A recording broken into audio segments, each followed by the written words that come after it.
Mas vamos então começar a nossa conversa e hoje vamos falar então sobre inovação da educação hoje e sempre. E tenho aqui comigo a honra e o prazer de ter a Isabel Valente Pires. Quando eu conversei com ela, fiquei completamente mais ainda apaixonada pelo tema da educação, só de eu ouvir falar e todas as conquistas e o percurso que ela tem feito, que é tão, tão importante.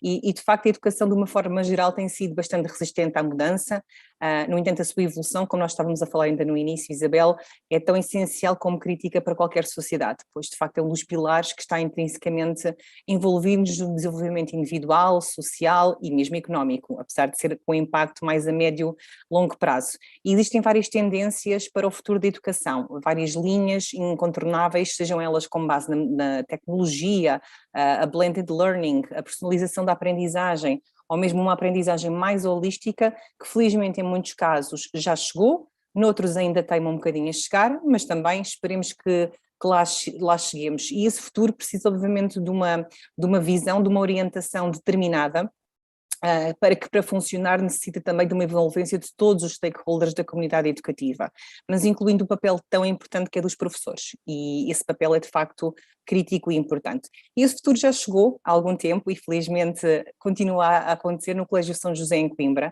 e continua a querer voar e evoluir sem parar. E é lá está, com a diretora deste colégio, Isabel Valente Pires, que vamos falar hoje neste último webinar Kinderpedia deste ano letivo. Portanto, antes de mais, Isabel, muito obrigada pela disponibilidade, pelo tempo de participar neste webinar, ainda mais num dia que é feriado em Coimbra. Portanto, muito obrigada, Isabel. Eu é que agradeço, Filipa, esta oportunidade de conversar com professores. Então vamos lá começar aqui Vamos lá começar então aqui o nosso webinar e agora no fundo o palco vai passar a ser da Isabel, mas das nossas conversas de facto eu noto que a Isabel é uma visionária na educação e quando iniciou funções no Colégio São José, quais foram os primeiros passos que tomou para criar a mudança que fez do São José, que era na altura e que passou a ser passado um pouco tempo e que é hoje, e o que é o motivou a criar essa mudança no colégio? Oh, Filipe, dá-me licença, eu vou começar por essa segunda, está bem? Oh, claro. Pronto, quando eu cheguei ao colégio há 10 anos atrás, o colégio tinha 90 anos. Sentia-se um ambiente muito acolhedor, muito afetivo, muito familiar, mas em tudo o resto era uma escola completamente normal, como a maioria das escolas portuguesas, com uma pedagogia muito centrada no professor. E eu pensei, será que é possível mudar uma escola com quase 100 anos de vida? Nós vamos comemorar para o ano os 100 anos do colégio. O desafio era imenso, mas absolutamente irresistível. E porquê mudar? Bom, porque eu acredito que a educação deve ajudar a formar homens e mulheres com personalidades livres, firmes, que são capazes de criar em torno de si uma rede de relações afetivas profundas e estáveis, que em psicologia se chama vinculações. Homens e mulheres preocupadas com o bem comum, com conhecimentos, competências e capacidades para intervirem na sociedade e para influenciarem os seus valores e a sua cultura.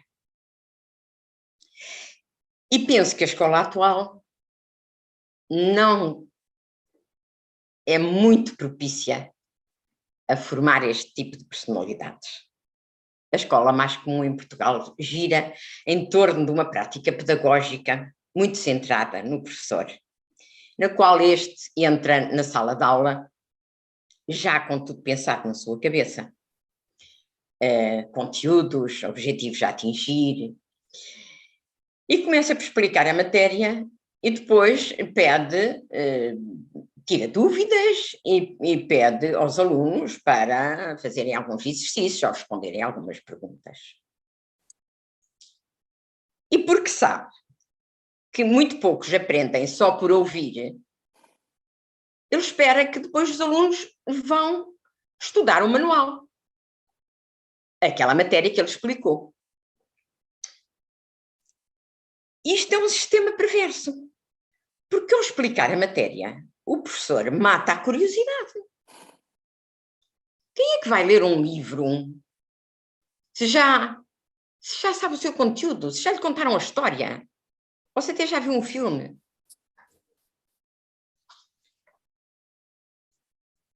Ora, este sistema parece muito bom para formar cidadãos que pensam como os outros pensam, sem espírito crítico, e que obedecem às ordens que lhes dão sem contestarem.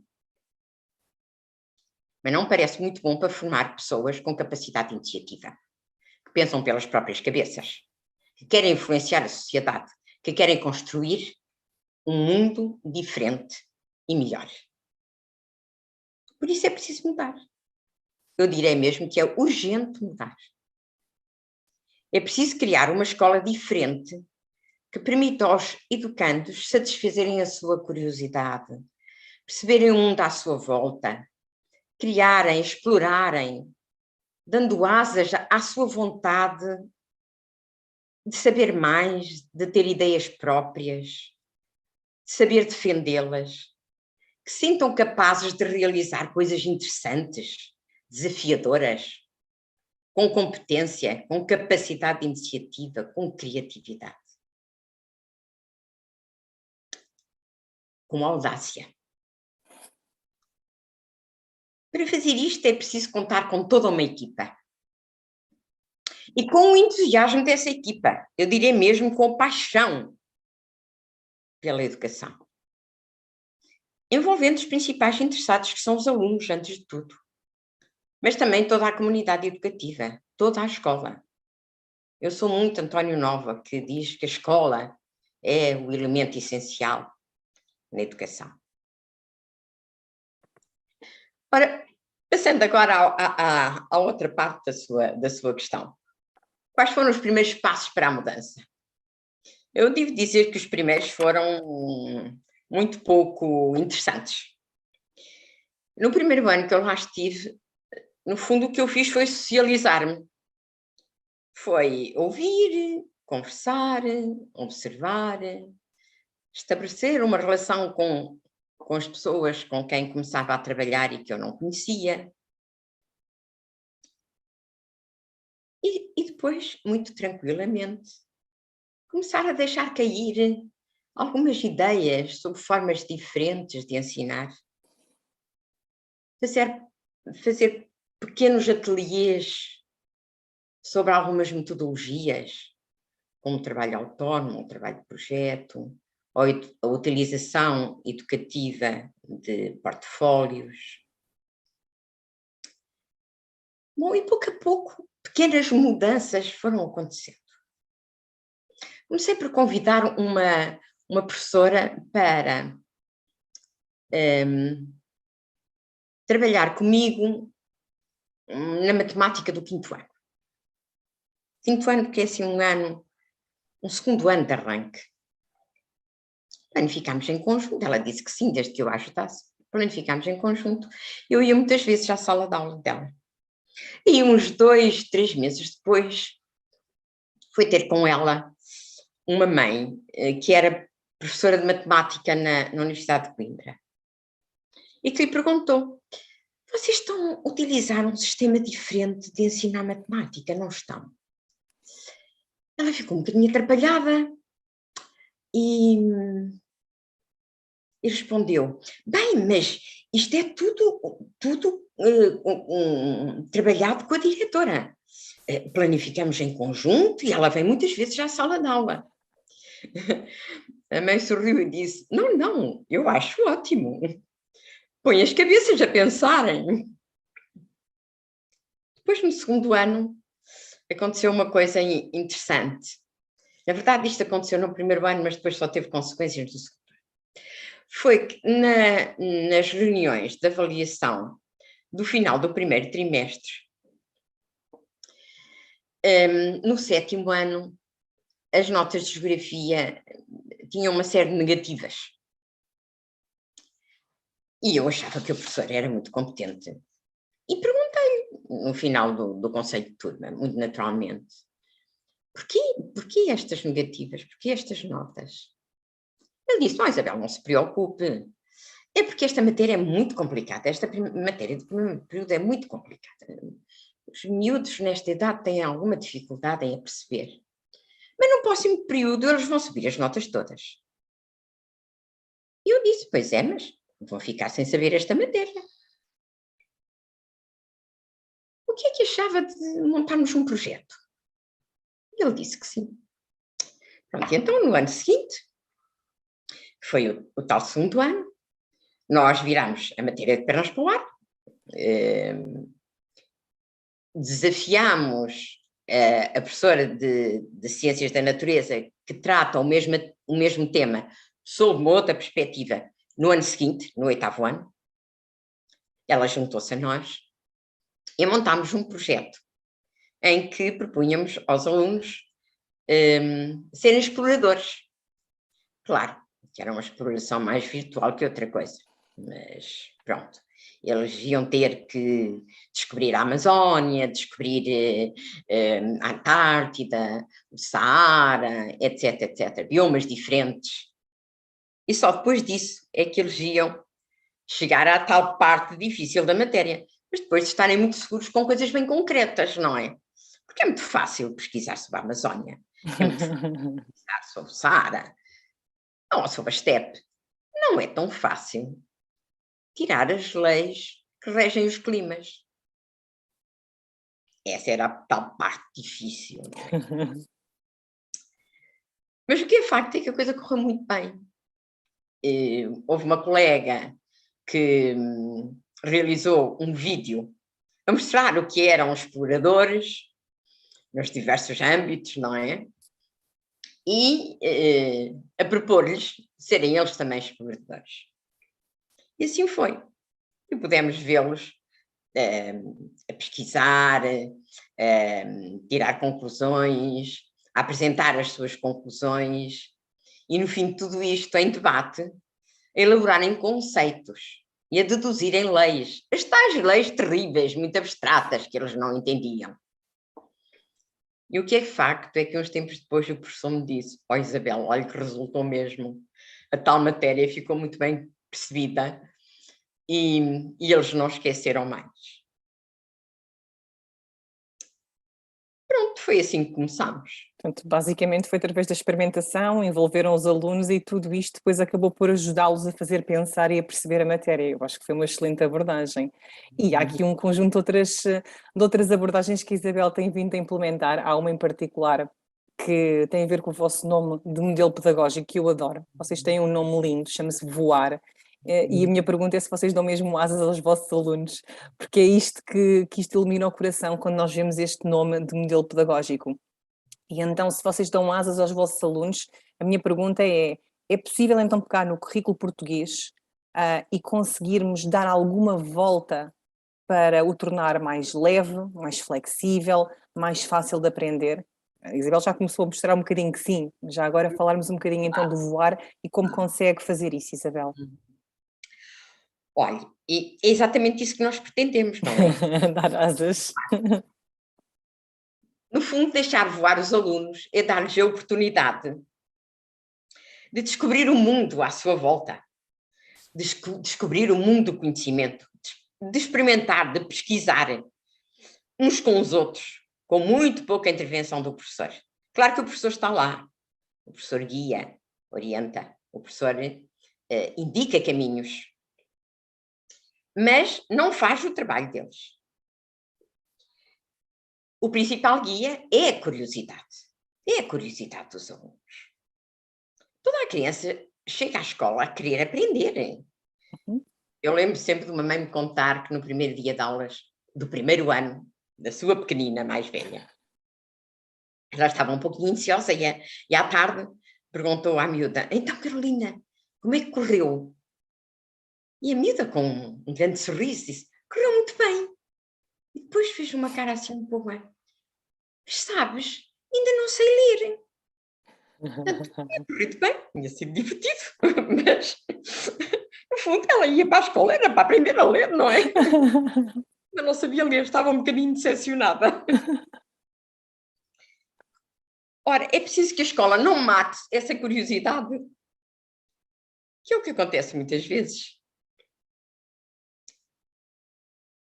de facto, nos 2 primeiros anos começámos muito devagarinho, com umas uns pequeninos passos, mas com bons resultados, de facto, uns pequeninos passos muito animadores. No 3º ano, propusemos fazer uma experiência, essa mais organizada, mais pensada, com metade de uma turma de 6º ano. Foi o chamado Grupo X, que marcou uma viragem. Chamámos-lhe X incógnita, para que os alunos tivessem a oportunidade de lhe dar um nome, mas eles acharam graça e ficou sempre Ficou X. Ainda hoje nos recordamos do Grupo X. Fizemos-lo com todos os cuidados, não é? Os alunos foram escolhidos de forma a ser representativos da turma. Foi pedida autorização aos pais, um a um, porque as crianças podiam entrar ou não entrar na experiência. A sala que destinámos para eles trabalharem mudou completamente de aspecto. O mobiliário tornou-se muito mais informal e mais familiar. E é aí que eu gostava de partilhar. Não já do Grupo X, porque não tive tempo de ir à procura das fotografias do Grupo X, fiquei com pena. Mas de uma ou outra, em salas mais atuais, não é? Portanto, aqui está uma sala de crianças de 6º ano, salvo erro. E aqui estão dois cantinhos de leitura do nosso colégio, não é? Portanto, como veem, são salas muito mais informais, as mesinhas não estão todas viradas para a frente, os meninos não estão a olhar ou para o quadro ou para a nuca do coleguinha da frente, não é? Cada aluno passou a ter um tutor que o acompanha em todos os aspectos, o seu crescimento pessoal e o seu crescimento enquanto aprendiz. Eu gosto muito da palavra aprendiz, embora ela tenha tido seguiu uma evolução semântica diferente, mas é aquele que aprende, não é? Exatamente. Aqui estamos, uma tutora com o seu grupo de tutoria, neste caso, um grupo de meninas, no início da adolescência. Aqui temos uma outra tutora com meninos de 5º ano.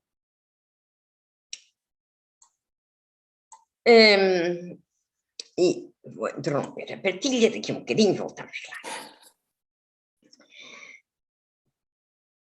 Em novembro percebemos, portanto, isto começou em setembro, este Grupo X, e em novembro percebemos que os pais estavam um bocadinho inseguros e angustiados. E então o que fizemos? Desafiámos os próprios alunos a explicarem aos pais o que estavam a fazer. Marcámos uma reunião logo ali muito depressa, portanto, sentimos essa angústia dos pais na reunião de avaliação intermédia, que é normalmente no início de novembro, e dissemos, bem, na próxima quarta-feira, que é a primeira tarde livre, todos que quiserem venham, que os vossos filhos vão-vos mostrar, vão-vos explicar o que andam a fazer.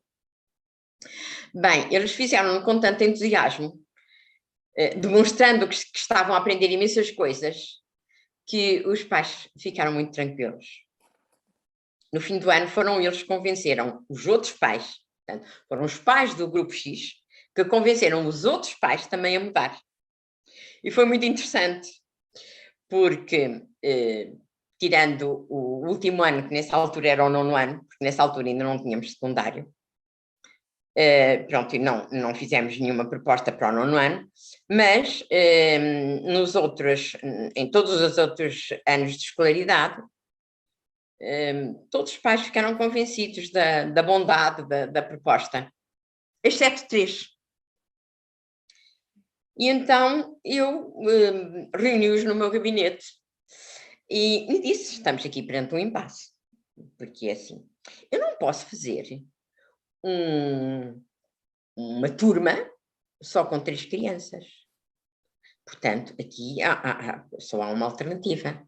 ou estes queridos pais, aceitam que os meninos entrem neste tipo de modelo pedagógico, ou terão que ir encontrar uma outra escola mais adequada ao que pensam da educação. Ficaram os três. E então um deles foi um grande entusiasta do modelo VUAR. O modelo VUAR que estava a nascer, ainda assim, com passos meio hesitantes, não é verdade? Já agora, voar significa vinculações, ousadia e empreendedorismo, o A, autonomia, e o R, responsabilidade.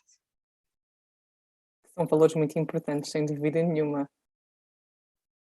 Então, no ano seguinte, começámos já com o colégio todo, exceto o nono ano.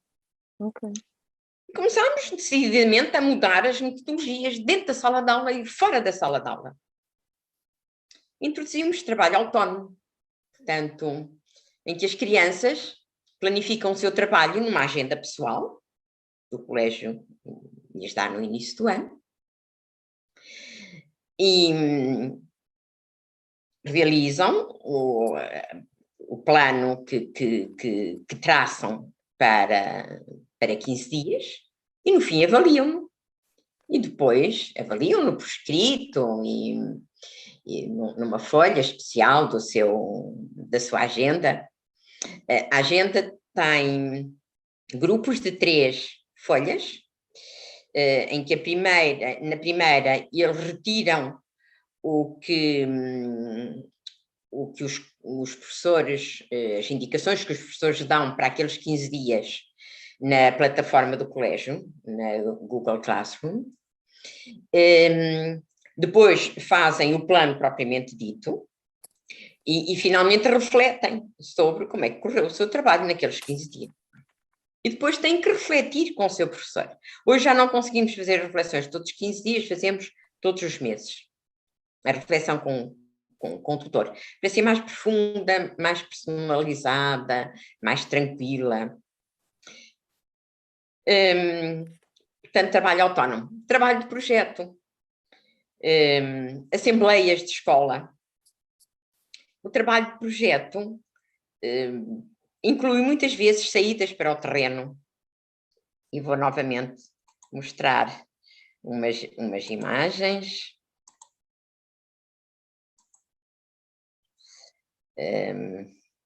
Não estou a pô-las em grande, ora. Então. Pronto. Não era este já mostrei. Aqui é um projeto sobre as janelas góticas do Mosteiro da Batalha. Continua, agora já dentro da sala de aula, agora já na escola. Portanto, ali foi um trabalho no próprio mosteiro. Viram que eles tomaram imensas notas, etc. Aqui é já dentro da sala de aula. Depois deu umas janelas lindas no final. Aqui é uma expedição de uma semana aos Açores. Os Açores são um laboratório a céu aberto e, portanto, há imensa coisa para explorar. Eu não sei se têm aqui uma coisinha no meio que não me deixa ver. Cá estão eles a tomar as suas notas, não é? Porque depois chegam ao colégio e vão tratar tudo isto, não é?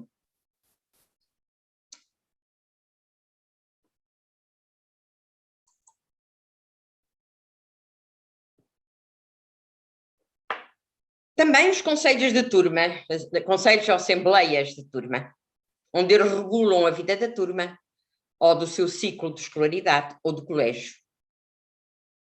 Combinam atividades, estabelecem regras.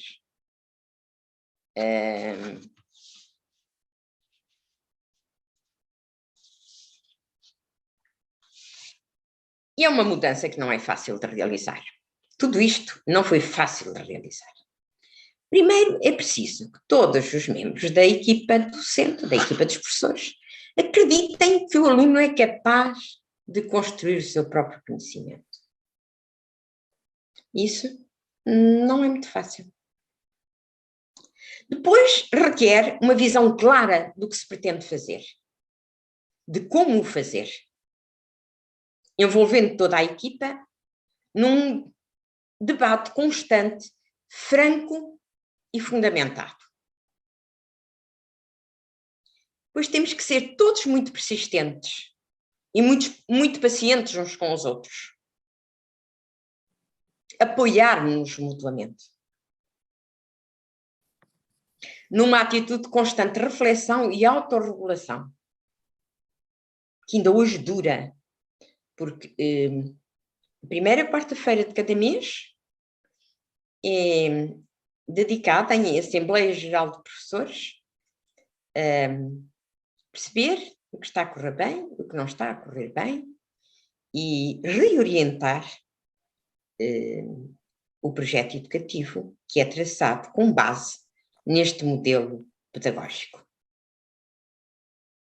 Por vezes temos que voltar atrás e outras vezes reconhecer que ainda não dominamos muito bem determinado aspecto e voltar a fazer formação sobre isso. Este ano estivemos em formação ao longo de todo o ano sobre uma forma específica de trabalho de projeto, que são os SOLs, Self-Organized Learning Environment, do Sugata Mitra, e porque todos tiveram que criar, embora trabalhando em grupo, o seu próprio SOL e implementá-lo, e assistir à implementação uns dos outros, houve pessoas que se apaixonaram por esta forma de fazer pequenos projetos num tempo curto, uma aula, 2 aulas, uma manhã, um dia, para lançar um tema ou para tratar um conceito muito específico.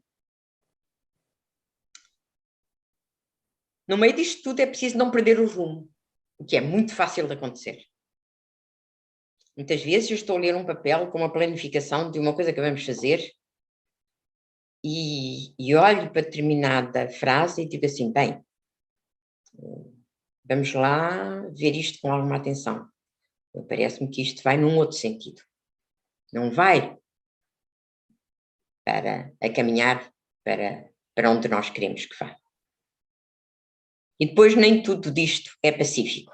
Nem todos os professores estão convencidos. Não estavam, agora já são muito poucos. Da bondade e da eficácia do sistema. Eu lembro sempre de uma professora que um dia, no meio de uma reunião, com uma discussão acesa, dizia veementemente: a Isabel quer-me convencer que não explicando matemática aos meninos, eles vão aprender. E dizia-lhe aquilo com uma enorme convicção, que era absolutamente impossível, que eu não a conseguia convencer. Eu limitei-me a convidá-la a ir a algumas aulas de matemática. Mas, na verdade, o mais importante não foi o mobiliário da escola, que mudou, não é? Como viram, nem a atitude dos professores. Foi mesmo a alegria dos alunos, o seu gosto em trabalhar desta forma. Eu lembro que uma vez estávamos numa dessas reuniões gerais de professores ao longo do ano e a diretora de turma, portanto, em cada turma há um diretor com 1 ou 2 tutores, dependendo do tamanho da turma. Às vezes é só o diretor numa turma muito pequenina ou em turmas de tamanho mais ou menos normal. São equipas de 3. E a diretora do 5º ano, dessa altura, nos alertar que os meninos andavam com trabalho demais. Os projetos davam imenso trabalho e que eles queixavam-se que estavam muito cansados.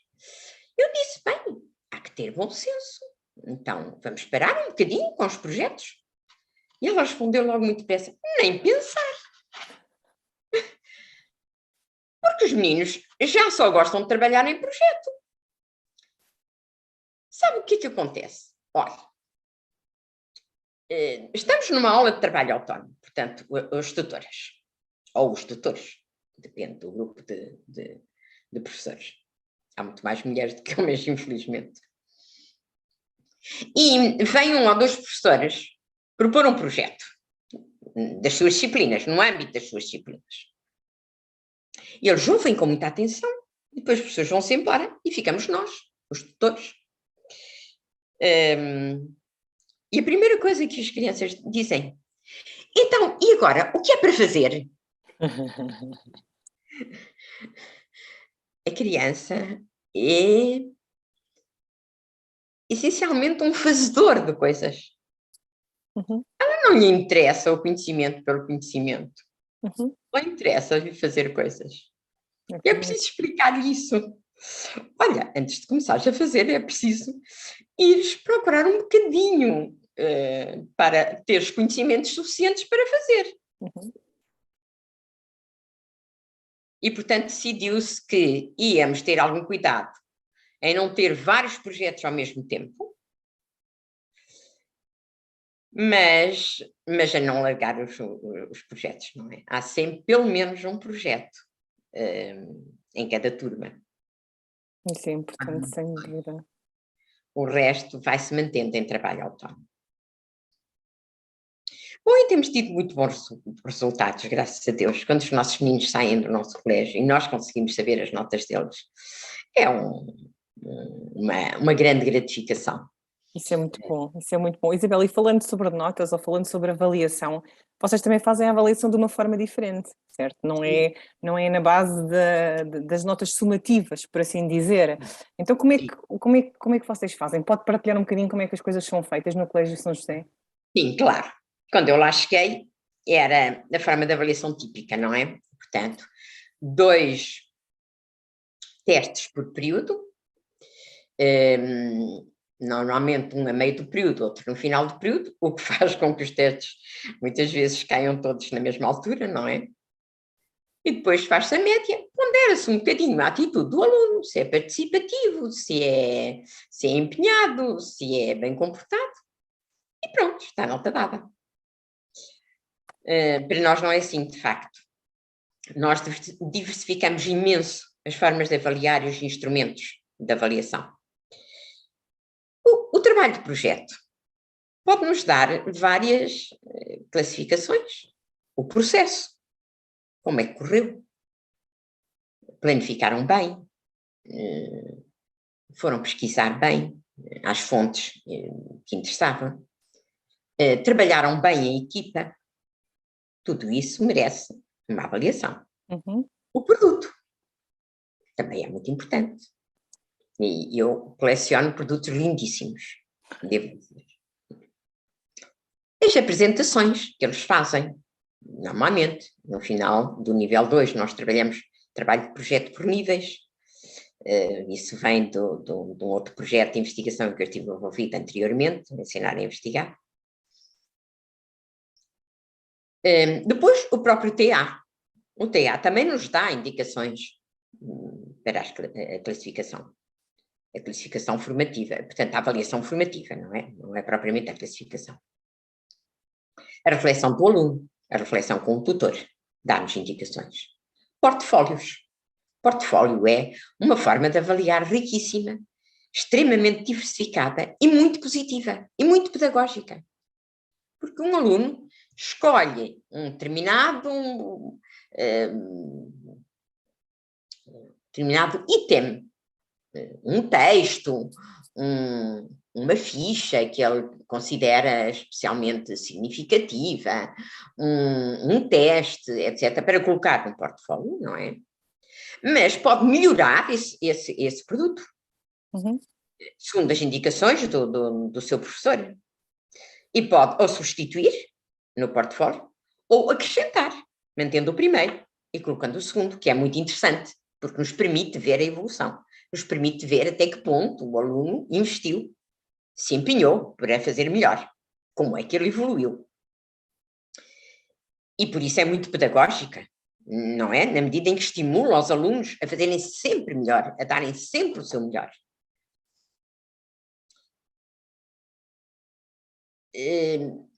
Apresentações de trabalhos, pesquisas, relatórios de experiências científicas. Tudo isso serve para a avaliação. Quase tudo o que fazem no colégio serve para a avaliação formativa ou sumativa. Também há testes, claro que sim, porque os meninos vão ter exames. Os meninos vão ter que prestar provas na sua vida académica e depois na sua vida profissional mais tarde, não é? Portanto, também há testes. Mas pode perfeitamente acontecer numa disciplina, num trimestre, não haver teste nenhum. Por haver suficiente riqueza e segurança nos restantes elementos de avaliação. E todos são olhados, tendo em atenção as principais competências que nos interessa desenvolver nos alunos. Nós temos que ter em conta, hoje em dia, um dos mais felizes documentos da última reforma curricular, que é o perfil do aluno. Mas nós temos o nosso próprio perfil do aluno. E, portanto, nós temos que ter isso em consideração sempre quando avaliamos. O aluno não pode ser avaliado só pela sua prestação académica. Ele tem que ser avaliado globalmente como pessoa que é, com todos os seus diversos aspectos. Sem dúvida mesmo. Eu concordo com tudo o que a Isabel estava a dizer. E agora, continuando um bocadinho também nesse desenvolvimento e nesse envolvimento dos alunos que vocês promovem, vocês têm um dos muitos projetos, um deles que foi batizado pelos alunos, chama-se Iniciativas, e foram eles que deram o nome. E este projeto desenvolve competências importantes nas crianças e nos adolescentes. Como é que é este projeto? Como é que vocês se lembraram de fazer este projeto? Que competências é que este projeto desenvolve? Como é que eles se lembraram do nome? Como é que isso aconteceu, Isabel? Olha, na verdade nós pensamos que a educação é o impacto de uma vida sobre outra vida. Isto é citando o meu autor preferido, que é Kent Nietzsche. É o impacto de uma vida sobre outra vida no maior respeito pela originalidade de cada um. Portanto, é um impacto não com aquela força de paz, não. É um impacto muito, muito suave, mas presente, de uma vida sobre outra vida. É toda a pessoa que se está a formar, a sua personalidade, os seus valores e ideais, os seus conhecimentos, as suas competências, as suas atitudes. Ora, acreditando totalmente nesta ideia, pensamos que toda a vida do colégio não pode desenvolver-se só em torno de projetos académicos, de projetos que trabalhem conteúdos dos programas, do currículo, não é? Era preciso despertar os nossos alunos para o mundo à sua volta. Dentro e fora da escola, não é? E aconteceu um dia que o sexto ano da altura tinha a sala a dar para a rua. Estava na parte da frente do colégio, não é? Dava para a rua. E havia uma macieira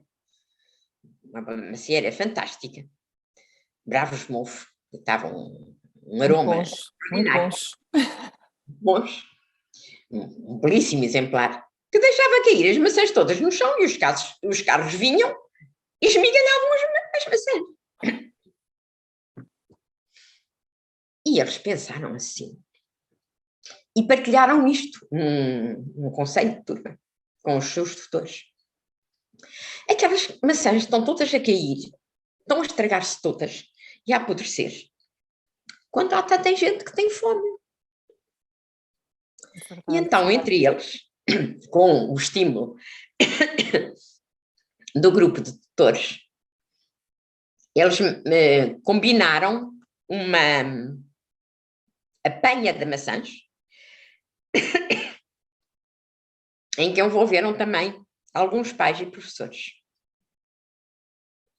Juntaram a isso umas sanduíches que eles fizeram e os pacotinhos de sumo. Entraram em contacto com uma associação que apoia pessoas que vivem na rua, não é? E lá fizeram os seus saquinhos e foram à noite com essa associação entregar estas ofertas às pessoas sem abrigo que vivem nas ruas de Coimbra. Então, nós resolvemos estimular estas iniciativas e premiá-las com pontos. Nós temos no colégio trabalhamos por lemas, em cada ano há um lema, e em torno desse lema há um concurso. Foi um bocadinho a pensar naquele concurso do Harry Potter. Ok. Que entravam o jogo do Quidditch, os resultados do jogo e mais uma série de boas ações ou não tão boas ações, não é? Que eles premiavam ou com pontos ou retiravam pontos, conforme a bondade ou a maldade das ditas ações. Pensámos fazer uma coisa assim. E então as iniciativas eram pontuadas para, portanto, no caso do colégio, os grupos são as turmas, porque nós queremos criar este espírito do grupo dentro das turmas, e as iniciativas das turmas eram avaliadas por uma comissão paritária de professores e alunos. Por acaso não é paritária, porque tem mais alunos do que professores, porque tem um representante de cada turma, que é o presidente eleito da mesa das assembleias de alunos, não é? E, portanto, são muito mais do que os professores, que é um representante de cada nível de ensino, com um membro da direção. Pronto, e pontua-se cada iniciativa e isso entra para o concurso, não é? E então as iniciativas começaram a multiplicar-se e a diversificar-se. E passam por debates sobre um tema qualquer. Por exemplo, a primeira refugiada que chegou ao colégio foi uma síria, uma rapariguinha síria. Não é? E, portanto, sentiu-se necessidade de fazer um debate sobre refugiados, o que é o drama de fugir do seu país sem rumo. Convidaram-se pessoas de fora e foi muito, muito interessante. Ou então workshops, ou campeonatos desportivos, ou concursos, ou campanhas de solidariedade. Mas, na verdade, são estas últimas a maioria das iniciativas. Das ações, ok, das iniciativas. A maioria das iniciativas são campanhas de solidariedade, que passam por angariação de materiais escolar para a Guiné, para uma escola da Guiné-Bissau, angariação de brinquedos para adaptar para crianças com limitações funcionais, agasalhos para os sem-abrigos, porque quando eles andaram a distribuir as tais maçãs, tal saquinho com as coisas que arranjaram, perceberam que estava a começar o inverno e que eles, coitadinhos, passavam muito frio.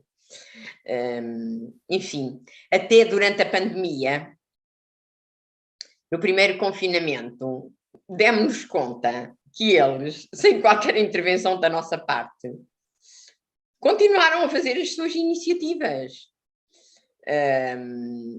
Houve uma campanha de angariação de alimentos para famílias em dificuldades, que foi entregue na paróquia que pertence ao colégio, para ser distribuído.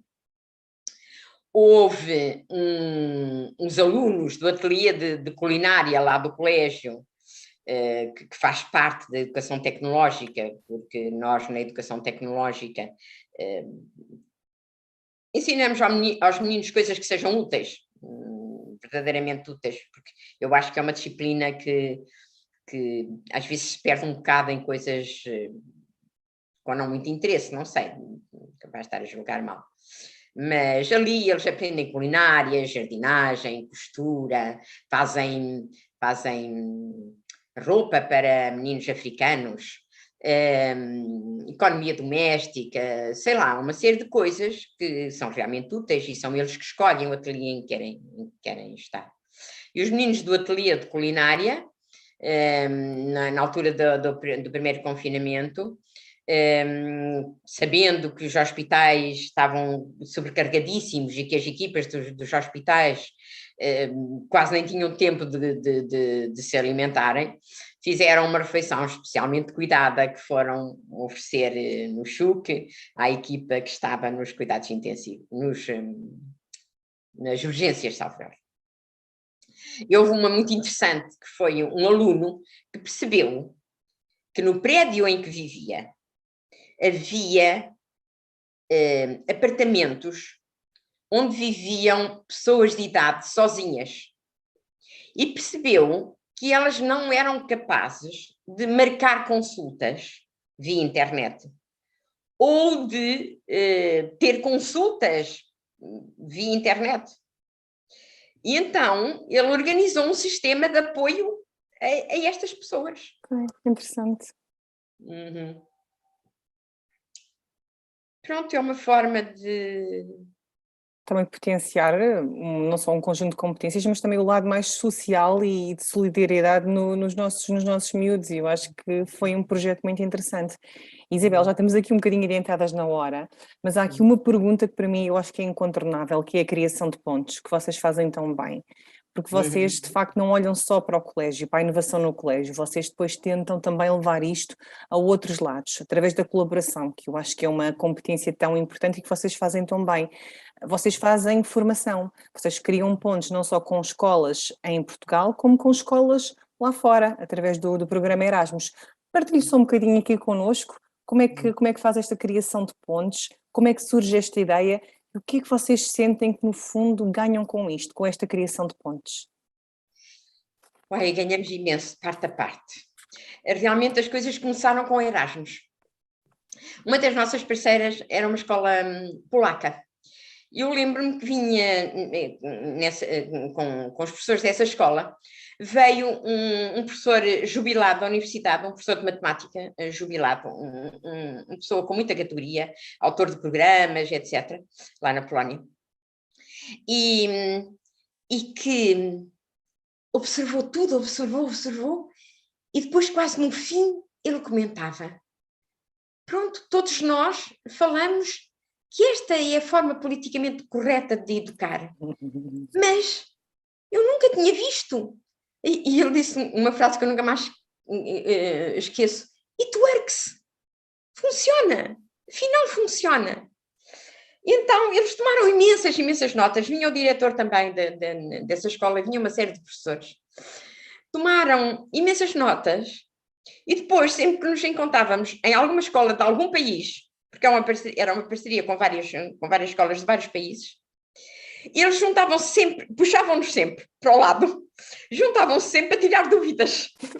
Como é que vocês fazem isto? Tivemos esta dificuldade, como é que havemos de tornear esta dificuldade, etc. O que é facto é que, no Erasmus seguinte, eles pediram para continuar connosco, e quando lá chegámos, eu lembro-me de uma professora depois, quando voltou a Portugal, me dizer: olha, chegamos lá, parecia-me que tínhamos um colégio de São José na Polónia. Porque eles já tinham montado imensas da nossa maneira de funcionar. E depois houve uma outra escola polaca que pediu também, por um outro Erasmus, que não tinha nada a ver com este grupo, pediu também que nós fizéssemos formação. Neste caso não era uma parceria bilateral, era nós funcionarmos como formação para eles. Eles vieram cá, primeiro só professores, e depois pediram para trazer uma turma de alunos, que estiveram 15 dias lá no colégio, para trabalhar com os nossos alunos, e foi muito, muito interessante. Eu já não tenho tempo de contar o início daquele primeiro dia de trabalho entre o grupo polaco e o nosso grupo de secundário, que nessa altura já tínhamos secundário, mas foi muito, muito interessante. Eu vou só dizer que foi entre uma aluna, ou um aluno a fazer, era uma aluna por acaso, a fazer não é o Copérnico, é o outro que vem a seguir... pronto, mas podia ser o Copérnico, e um cardeal da Igreja Católica. E, portanto, a discussão entre ambos, para partir depois para um projeto sobre o universo e o sistema solar. Okay. E foi muito, muito interessante. Eu só me lembro que a discussão era feita em inglês, claro, não é? Estavam muito mais ingleses na sala, muito mais estrangeiros na sala do que portugueses eram pouquíssimos, mas uma das que representava, pois o outro era o Galileu, claro, que representava uma destas duas figuras, a certa altura entusiasmou-se e passou do inglês para o português. Começa a falar e sai de coração, que é normal. Exatamente. Pronto, estas parcerias ganhamos imenso nós e eu acho que eles também ganham muito. Eu lembro-me que de uma vez no eTwinnings, que é uma plataforma do Erasmus, há uma escola inglesa que escreve um agradecimento a nós. Tinha acabado de vir a Portugal e agradeceu-nos. E intervém uma outra escola, já não sei, europeia, não sei de que país, a dizer, mas o que é que uma escola inglesa aprende com uma escola portuguesa? E a escola inglesa responde, o que é que nós aprendemos? Muita coisa. Isto. E passado 15 dias nós tínhamos uma escola de Barcelona e uma escola da Holanda a pedir para fazer parceria connosco. Depois, internamente, aqui em Portugal, nós respondemos a imensos pedidos para ir apresentar o nosso projeto educativo, pedidos de universidades, pedidos do Ministério da Educação, Direção-Geral da Educação ou Secretaria de Estado da Educação, pedidos de outras escolas. E temos a escola aberta a visitas nas segundas-feiras, às primeiras segundas-feiras de cada mês. Parou com a pandemia, mas estamos novamente abertos. Claro que sim. E há imensa gente que nos visita. E estamos a fazer formação. Acabámos de fazer formação no agrupamento de escolas de Oliveira do Hospital durante 3 anos. E está muito bem encaminhado, porque já não estamos com eles há quase 1 ano. Eles continuam a fazer reuniões mais ou menos regulares com a sua formadora do colégio. E os mais antigos na experiência tornaram-se formador dos outros professores de lá do agrupamento. E agora estamos a meio do projeto no agrupamento de escolas de Idenha Nova. Okay. Eu acho que é de facto muito interessante.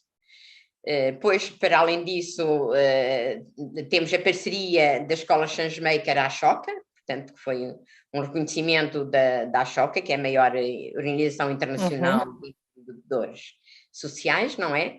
E uma outra rede, que é das Academias Gulbenkian de Conhecimento. Exatamente. Que eu acho que nós temos que, de facto, marcar uma segunda sessão, Isabel, para falarmos sobre essas premiações que são tão importantes e falar sobre um outro tema, que eu acho que é mesmo a cara da Isabel, tem a ver com liderança na educação. A Isabel é uma visionária e é uma líder e eu gostava muito de falar ainda consigo sobre isso. Vamos de facto marcar provavelmente uma segunda sessão, se a Isabel assim o permitir, para depois então no início do ano letivo, porque aliás nós temos aqui alguém em comum de quem gostamos muito, o Simon Sinek, não é? Que tem a ver com a liderança e acho que temos que voltar a falar sobre isso e liderança na educação, que é um tema tão importante. Mas antes de finalizar queria só uma última pergunta, Isabel. E se pudesse pedir um desejo para a nossa educação, qual é que seria? Olhe, o desejo era que todos os professores e todas as escolas amem profundamente e com autenticidade os seus educandos. E que por isso lhes queiram oferecer a melhor educação possível, porque é o melhor presente que podem dar. E que façam disso apaixonadamente a sua missão. Mas também que o Ministério da Educação não continue a atrapalhar essa missão com excesso de burocracias e regulamentação. Sim, sem dúvida. Porque a educação está a caminhar a passos agigantados para formas muito mais flexíveis e informais de educação. E os ministérios não podem fazer nada para parar isto. Eu nem estou a falar só nas comunidades educativas. Eu estou a falar, por exemplo, numa escola 45, onde os alunos fazem bicha para entrar não pagam nada porque tudo é pago pelas empresas e quando terminam não têm nenhum grau académico, mas têm um emprego garantido. Sem dúvida. A Lisboa 42 é um excelente projeto, sem dúvida nenhuma. Exatamente, mas no Porto há coisas semelhantes. Sim, sem dúvida. Não é possível fechar os olhos e enfiar a cabeça debaixo da areia. Olha, Isabel, estou a ter aqui um feedback super positivo das pessoas que aqui estão a assistir. Tenho aqui um pedido de alguém que gostaria depois de ter o seu contacto. Não sei se posso facultar o seu contacto de e-mail. Aqui ao Sérgio Machado.